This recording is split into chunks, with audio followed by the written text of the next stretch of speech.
So I've had some questions lately from other practitioners actually.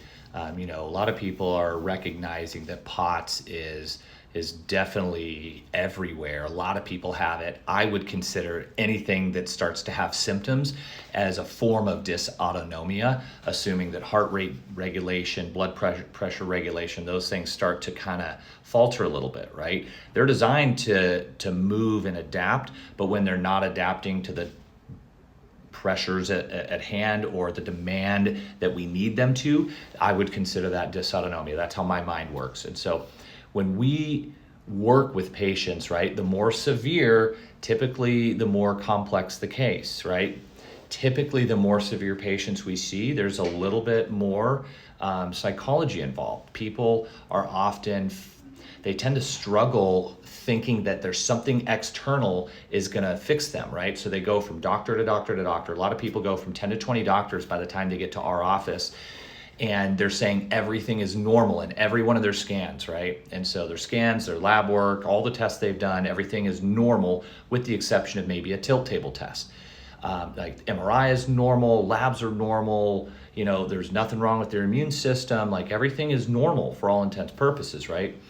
And so we need to make sure that this person isn't, like they're not so caught up that it's something external and they forget to look internal, right? A lot of these patients that are really severe, usually below 25 to 35% function, there is often a ton of trauma. And if there's no trauma, it's because they're usually a goer, right? Look at it like this, like a post-COVID patient typically is going to be going to the point where they're kind of starting to burn out their system and their heart rate variability is going to start to drop, right? Their sleep's starting to be affected, their energy levels are low, but they just keep pushing forward. The problems that they have, they just say, I'll take care of it later, and they kind of they stuff it down there. Well, that takes a major tool on the energy system in the brain and nervous system, so that when they maybe get to the end of that, it all comes piling out and they completely crash. At the same time, like we've seen a lot of CEOs, we've seen a lot of high work individuals. We've also seen a lot of people through trauma go through this, and their system just keeps reducing its output to the point where they can't do it anymore at all.